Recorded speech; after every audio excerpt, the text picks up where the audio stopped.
something went, something on the engine. Box if you can.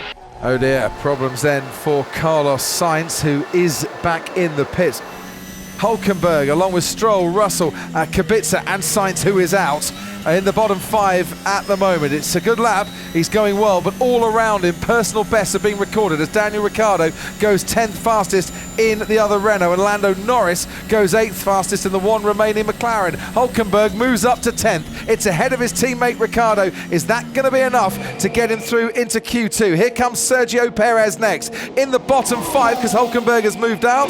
Can he now go ahead of his former teammate? Well, he can go 13th and get himself out of the bottom 5 at least. Next across the line, Giovinazzi, good lap from him, goes 12th fastest. Kimi Räikkönen only 14th fastest and very much at risk at the moment. Here's Lance Stroll trying to get out of Q1 here at Interlagos for the first time. Stroll crosses the line, sadly for him. He misses out once more. And the two Williams see Russell ahead of Kubica, and that's how it's going to stay as Kvyat crosses the line, and he's staying in the bottom 5 as well. So a Toro Rosso, a Racing Point, 2 Williams, and a McLaren that never got going out in Q1. Hamilton's done a 17.6 for the first sector, which is still 2/10 off the best time in that first sector, and Perez is out of qualifying here. He couldn't improve enough. Hülkenberg is right on the cusp here, and someone has had an accident, has come a cropper, because we've got double yellow flags waving in the midfield. Lando Norris outside of the top 10, even though he gave it everything to the line, couldn't improve. Presumably it's Giovinazzi then who's dropped it. So it was at Lorania on the way down towards Pinarino. This is why we had the double yellows. So he's locked the rear axle on braking and downshift. Oh, a little bit of a lock-up, they get away with that. The Mercedes sticking very well through the middle part, just beginning to complain under traction as you get towards the end of the lap. One corner to go then, and it's floor the throttle, pull the gear shifts, and see what you've achieved. Charles Leclerc has matched Sebastian Vettel through the first sector. Hamilton was 10th up on Valtteri Bottas through the middle part of the lap.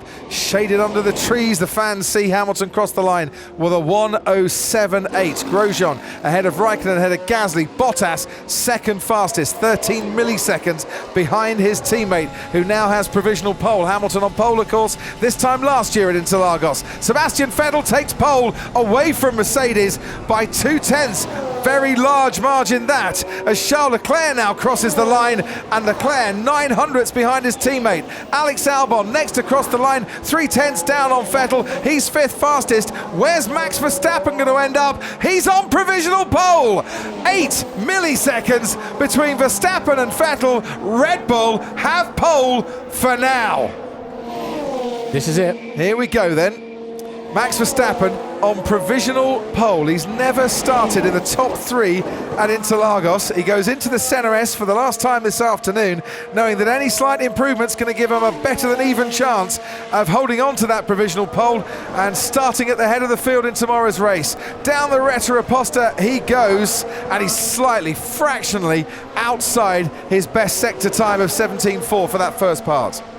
The tyres will still be with him though through the middle part of the lap if he's taken a bit less out of them on that outlap now and the first few corners. And this is where we saw a few mistakes, didn't we? Particularly this next corner, Pinarino. He went really wide here. No such problems this time. Brake in a straight line. You turn in super late here. A little bit banked. Already flat out nicely in the middle of the corner. He'll not be thinking of lifting the throttle now. One decision to make. Now, braking, turn in, pick up the throttle. He's not run wide. He's done his work. He's now got to rely on the power unit to do the rest of it for him. Delivering a speed of about 210 miles an hour, you would imagine, as he crosses the line. Max Verstappen, has he gone quicker? He has. He's extended his advantage by 1/10 of a second, but behind him, they're certainly going quicker through the first sector, and they're certainly putting the pressure on him. Too slow in the middle sector, Ferrari. They need to be mighty in this final bit if they're going to usurp Verstappen. and mighty in a straight line they have been, but Charles Leclerc only third in qualifying and will drop 10 places from there. Next to cross the line will be Lewis Hamilton, taking the shortest route to the line that he could find. Hamilton's only third fastest. Sebastian Vettel on the front row alongside Max Verstappen. Valtteri Bottas can't improve, he's only fifth fastest. Max Verstappen, for the second time in his Formula One career, has taken it to the max and starts on pole in Interlagos. That's it, mate. You've done it. Every session.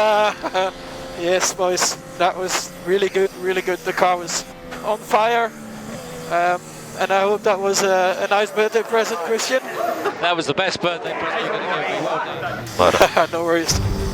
In Q2, twice before this season, Azerbaijan and Monaco, Max Verstappen was fastest on both occasions. Mercedes took pole, not today though. And the pole sitter has won 5 of the last 6 Brazilian Grand Prix. It's all looking very, very good for Max Verstappen.